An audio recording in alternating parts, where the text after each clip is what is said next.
Hello everyone, thanks for tuning into RailsConf. Today I would like to talk to you about static type checking in Rails using an awesome tool called Sorbet. We are going to cover three main things today. First, we will talk about what is static type checking and why the benefits are worth the effort. I will walk you through how we use Sorbet to type check our Rails app, which is going to be a fun challenge. Last, I will give you some tips and tricks for how you can drive adoptions of Sorbet in your team. My name is Doan. I am a staff engineer at the Chan Zuckerberg Initiative. Harris is a name I picked for myself because I really enjoy Harry Potter. I enjoy Harry Potter so much that I will be using wizard examples throughout this talk. CZI is a new kind of philanthropy that applies technology to solve challenging social problems. We have three main initiatives. 1. Working across science and disease research. 2. Educations. And 3. Working in the areas of justice and opportunity. I work on the Education Initiative, where we build Summit Learning Program, a personalized education platform for any K-12 school in the US. It empowers students to learn at their own pace in the best way that works for them. Sorbet can help with codebase and teams that are large and small, old and new. To give you a sense of our skills, our team has about 35 engineers. We've been developing this platform for 6 years now. It is built on top of Ruby on Rails with more than 2,000 Ruby files and more than 150,000 lines of Ruby. It is a reasonable size codebase and team. As the team has expanded, we have seen challenges that I think are typical to any engineering team, such as maintaining legacy code built years ago, making big code changes safely and reliably, and onboarding new engineers. This also becomes a challenge as the codebase grows and the features become more complex. Because of that, we have been thinking about different tools that can improve the success of our team. So, why Sorbet? Let's look at the code example below. I define a levitate function that takes caster as an argument, following with 3 calls to the functions. Only one of them is valid, but Ruby does not complain at all. The errors are only revealed when the code is run. Wouldn't it be great if there is a way to detect the bugs automatically? It will help us find errors early, reduce time testing code, and increase time focusing on building features, and static type checkers do exactly that.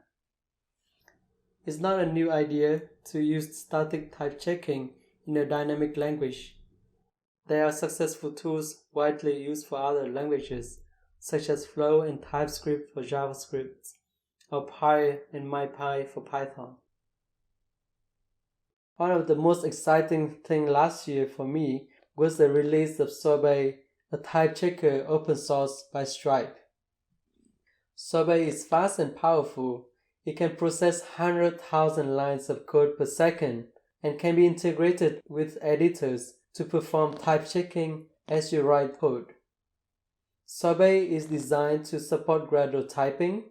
You can add type checks to just part of your codebase, benefit from typing immediately, and add more files as you like. It also comes with a runtime type checking component. This sets it apart from tools like Flow and TypeScript in keeping the type definition correct and up to date with the code. And the tool is production ready. It has been beta tested in productions with hundreds of engineers at Stripe for the last 2 years. Sorbet can eliminate common errors like typo, no method errors, and argument error. The type information also makes code a lot easier to understand and make it faster to onboard new engineers. At the core of it, Sorbet relies on method signatures to do type check. A signature defines the type of the parameters and the returning value of a method. Sorbet uses these informations to enforce that the method is used correctly. And it really works. Since we integrate the Sorbet, it has tremendous impact on our team, and it was immediate. Below is an example bug the Sorbet found in our code. Someone tried to call academic year on a side object. However, this method didn't exist. The correct method name was current academic year. This bug was subtle and hard to spot while writing or reviewing code, but Sorbet caught it. As we expand Sorbet usage, we also found more bugs in our code that we didn't know, like there were dead code accessing classes or functions that were already removed. Or there were bugs caused by incomplete rename of a functions. Bugs like this lower the quality of the code and slow down engineers working on those product areas. However, when we started out, things was not easy. Sorbet could understand Ruby syntax and came with support for core Ruby API like array, string, hash, but it offered very little support for Rails out of the box. Rails code is not easy to type check, and let me explain why. Rails is a big framework with many functionalities, sure, that is one of the challenge. But more than that, Rails relies heavily on metaprogramming to offer the core functionalities. What is metaprogramming? It is a way to program where you generate methods dynamically using code instead of writing them by hand. For example, I have an Oracle class here. I'm not writing the answer method, but it exists. It is created by calling makeMagick. If makeMagick is not called, answer is not created, and the last line will produce an error.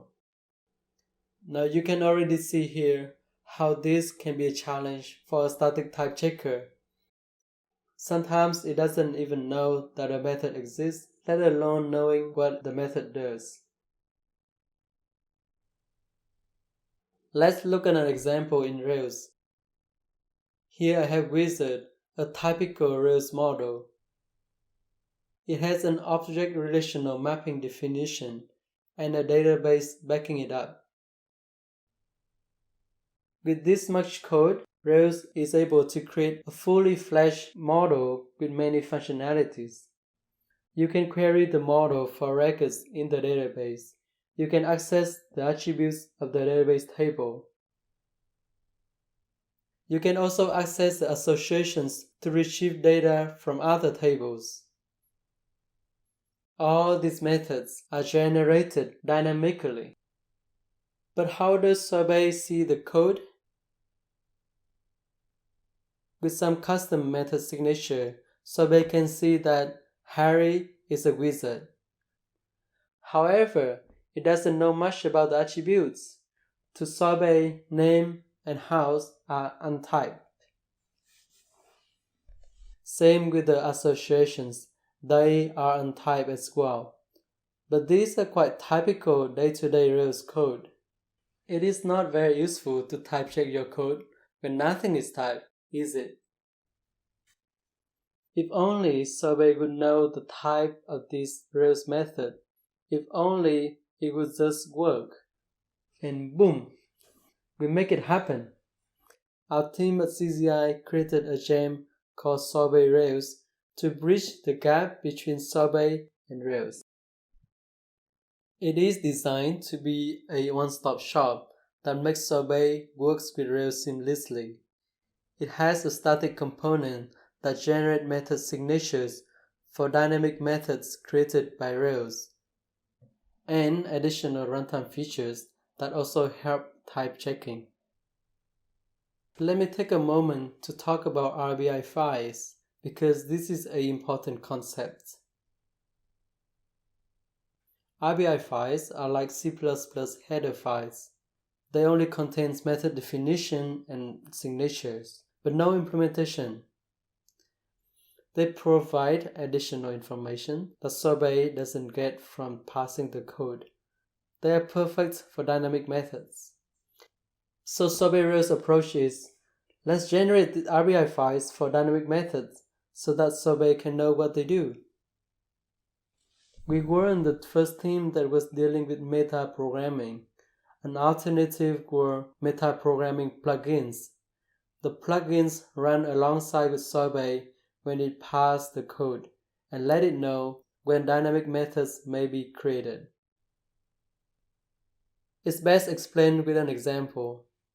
Given the Oracle class I defined earlier, you can write a plugin that detects the make magic calls and generate signature corresponding to the answer method it would produce. And Sorbet would know that answer method exists in the Oracle class.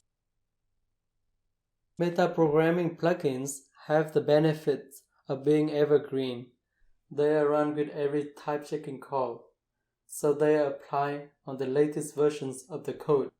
However, for that same reason, it slows down type-checking greatly, and thus it cannot be used to integrate with the editor, where type-checking will happen with every keystroke. It also can be difficult to write the plugins because it only has static information about the code being passed. Compared to the plugins, Sorbet-Rails' approach, which is generating RBI ahead of time, can be less accurate. If the code has changed and you haven't rerun the generation script, it may be out of date. However, because we have method signatures at hand, it is fast to do type check, even when it is in the editor. Also, it is much easier to generate signatures when you have access to a fully fledged Rails runtime environment. Because of the advantages of this approach, it is now the recommended approach to deal with metaprogramming.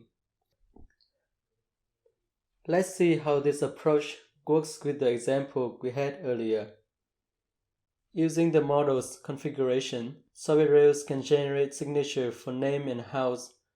Note that although house is an integer column, the model methods return string, because this is defined as an enum in the model. So sometimes generating signatures is not as straightforward as it seems. Anyway, with these signatures, Sorbet starts to understand the code. It now knows that name and house return string. Similarly, with generated signatures, it could see the return type of the associations as well. Sorbet-Rails can generate signatures for a whole lot more methods in a model. Funnily, because Rails rely on metaprogramming to generate methods, we can also mimic its process to generate the signatures. It is a very scalable way to write signatures, especially if you have 400 models like we do. Still, signature generations can be tricky. For each type of methods, we need a different strategy. I'm going to explain a few strategies implemented in Sorbet-Rails. These are quite fun technical challenges. First are database attributes and association methods.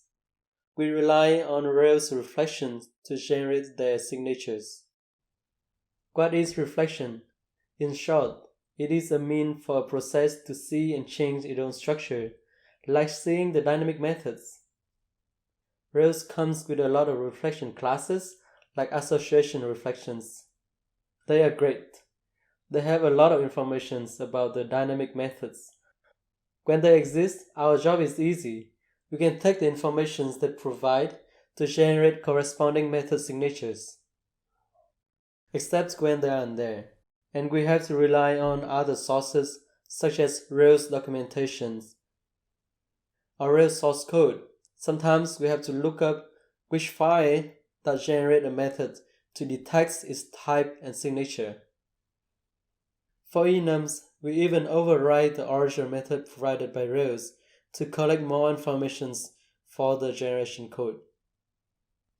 It gets more complicated with gems and private concerns. They can add even more methods in a model. To solve that, Sorbet-Rails provides a configurable generator. Each plugin can generate signatures, and the generator will aggregate them to produce a final RBI file. You can add or remove plugins as you want. Even the core generation logic I described earlier are also implemented as plugins. Gem plugins allow the community to share generation code for public gems. Currently, we have plugins for a handful of gems, such as Shrine and Elasticsearch. I hope that as the community develops, we'll see more and more gem plugins being shared. Lastly, you can write custom plugins for your own private libraries. The generations and aggregation logic here is supported by Pilot Gem. I recommend using it if you want to write your own generation module. I spent a lot of time talking about models. It is definitely the most complex generation module that Sorbet-Rails provides. We also support generation methods for other Rails objects listed here. Among these objects, mailers and jobs pose an interesting challenge. They have class-level methods that are generated based on custom user-defined instant methods. In this example mailer class, when we define an instant method notify subscriber, Rails will add a corresponding class-level method, and Sorbet-Rails will generate signature for this method as well. When there is a custom signature for the instance method, Sorbet-Rails uses Sorbet itself to reflect on the signature and generates a better signature for the class method. On top of the RBI generation logic, there are a few runtime features in Sorbet-Rails to make typing easier. Here I will only talk about type params because they show how your code can become safer and easier to understand with type. Normally, params in controller actions are string. Even if it is an integer or a boolean value, the value the controller receives are string. However, in our code, we can define the structure of the params with corresponding types for its component. Using type params, we can coerce the normal params into this structure and let the rest of the code use type values. This structure also acts as documentation for the controller actions. Now, it is super easy to know which parameters you need to send to the actions from the client side. So we have solved many technical challenges with using Sorbet in a Rails app, but this is only when the fun begins. Adopting type checking means that you ask your team to change their workflow to make room for type checking.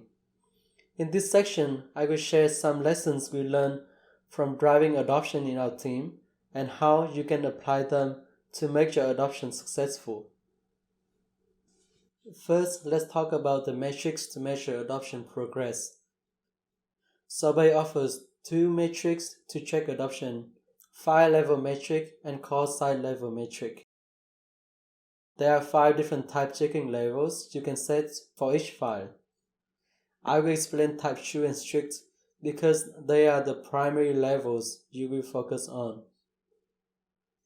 Type true files will be checked, but you don't have to write method signatures in them.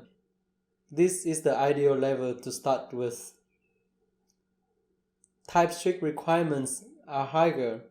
At this level, you are required to write signatures for methods and types for instance variable. This is the best level to aim for because the next level is too limiting and only good for simple files or RBI files. So Sorbet can tell you the number of files at each level. Within the type files, Sorbet tracks the number of method calls that are type checked. Any methods call on untyped object is counted as untyped. This number matches more closely to the notion of type check coverage. Both metrics provide insight to where to focus your adoption effort. Usually, you want to drive up the number of files type checked, then focus on the number of call sites in those files. You can also create your own metrics to define what adoption success means to you. For example, we track who are participating in type code and how much.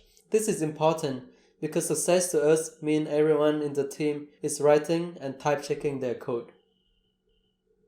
Currently, we have over 90% of our files typed true or higher. That includes all our models and controllers. That's pretty high. But how about the call site level metrics? Our percentage is currently at about 66%. The blue line shows we have seen a steady growth in the number of call sites typed, whereas the number of untyped call sites, the red line, has stayed at about the same level. Now, there was a slight bump in the red line in the middle. That is when we made all our models and controllers type true. It significantly increased the surface area that Sorbet could type check. After that, the red line has stayed at the same level again. These are very promising results. We see everyone in the team is writing type code and drive up the metrics every day. Some sub-teams have even set up their own metric goal for their code.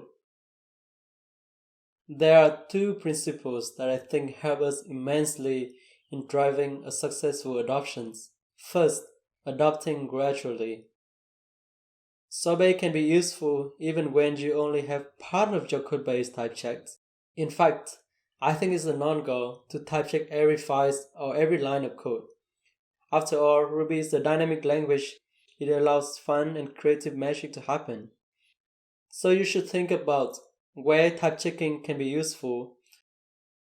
Even in type files, it is okay to use escape hashes like t-untype and t-unsafe to bypass type check if needed. Also, we found that it is easier to add types to new code. By adding type check to new code, you align more with the team interest of building new features. So I recommend you to start there. The second principle is to not block people from doing their work. We want everyone to find Sorbet as a tool that helps them, not another check that is in their way of getting things done. There are a few things you can do here. Learn about the challenges of type checking code early. It could be different in each code base depending on the coding patterns and libraries your team use. Make sure to provide workarounds so that people can bypass type checkers when needed and allow them to make mistakes when they are getting used to the tool. If they make mistake and use string for a symbol in a signature, ideally it shouldn't break the feature in production. With those principles in mind, let's go through the step-by-step of driving adoptions in your team. First, setting up the gems. This step is easy. You just add the gems to your gem file, run bundle install, and follow the initiation steps documented in the gems. One thing to note here is that you should disable Sorbet's runtime check in production. The runtime check acts as assertions to enforce the correctness of the input and output types, but it will abort the running code if violated. At the beginning, it is best to run it in spec only so that it does not affect your production app. Once you've done with setting up, check out the adoption metric provided by Sorbet. I think you'll be surprised. I was surprised. Sorbet was able to type check 80% of our files and 40% of the call sites in them. This is because Sorbet knows all the core Ruby logic, and Sorbet-Rails enable it to understand a lot of the Rails logic. Next, let's build up a good foundation. Here you want to set up tracking for your adoption metrics. Those data will reveal to you where you should focus on. It is also a good place to investigate how to integrate Sorbet with the team's development tools like Git, CI, or editor. However, does not enforce them yet. For our team, we run Sorbet check in our CI with every build just to collect logs. Also, I must say that Editor integration is a game changer. It will change how you write code. The most important effort here will be understanding type checking and figure out which code to type. You should know the type of code people write most often and how to make them type checked. Have answers for most of the challenges so that you can guide and unblock people in the next phase. You don't have to do this all in one day. Take it slow and build a strong foundation. It is critical for the success of the next phase. After all, adoption is supposed to be a gradual process. Once you got a strong foundation, it is time to drive up the adoption metrics and get people to use the tools. In terms of adoption metrics, you want to make your core files type true. Usually this is easy because you don't have to write any method signatures yet. First, we focus on our models, controllers, and data mutation classes. While typing the files, I also found a lot of existing bugs. I could share it with the team to get people excited about Sorbet. We also had workshops and recruit early adopters to participate in typing. People really enjoyed Sorbet, as in the dessert we prepared for our workshop that you can see on the photo. After that, you may think about guiding people into doing type checking. One valuable tool I found here is Robocop Sorbet. On the right side, I had a cop that enforced that whenever people add new files, the files need to be typed true or higher. You should also turn on runtime check in development and turn on Git integration. It should run type check automatically when people push updates to remote branches. Just a reminder here to implement escape hatches so that people can bypass the checks if needed. On the people side, I find it immensely useful to celebrate adoption progress and early adopters frequently. Just do what you can to make people excited about the effort they are putting in. The next phase, the current phase we are in, is when type checking becomes the norm. When you and your logs has agreed that most people have gotten used to do type checking, you can up the adoption guidance. For example, you may require that new files are type strict and new methods have signature. Again, I find Robocop Sorbet useful here. For runtime error, it's time to direct them to responsible team so that they own them. Check out the screenshot here to see our setup. Runtime errors are reported without breaking production app. This is where we also think more about adding types to old code. One practice I find very effective here is getting engineers, new engineers, junior engineers to type check part of the code in their subteam. This helps them understand the code they will work on and helps the team get more code typed. In fact, this is currently our favorite way to onboard new engineers. I want to acknowledge that the tools are not perfect yet. Sorbet and Sorbet-Rails are still maturing, and sometimes you may run into problems. For Sorbet, their syntax not very well supported yet, like shape or block binding. However, the team are actively developing the tools. I'm excited that they will be releasing official support for VS Code very soon. Sorbet-Rails is also being updated frequently, but there are still things we can do to make typing easier. So make sure you upgrade Sorbet and Sorbet-Rails frequently to get the latest feature. CZI is not the only team trying to use Sorbet in Rails. Here are a few companies that I know of who are using Sorbet as well. There are big companies with 1,000 employees like Shopify, and there are also small startups with just a few engineers. All of them are finding benefits when using Sorbet. I hope this serves as an inspiration for you to give Sorbet and Sorbet-Rails a try. Just follow the first step that sets up the gem. See if Sorbet can find any bugs in your codebase. You're also welcome to join the Slack community, provide feedback, and contribute to the jam. Before I stop, I would like to thank CCI engineers and leadership. The continuous support has helped us achieving a successful adoption. Thanks everyone in the Sorbet team for building a wonderful tool. It has provided us so much value and changed how I write Ruby code. Last but not least, I would like to thank Sorbet-Rails contributors. There were 30 contributors who have merged about 100 commits to the repo. I'm very grateful for your contributions. And thank you for attending the talk. If you have any questions, feel free to reach out to me through GitHub or Sorbet Slack. I will be more than happy to answer your questions.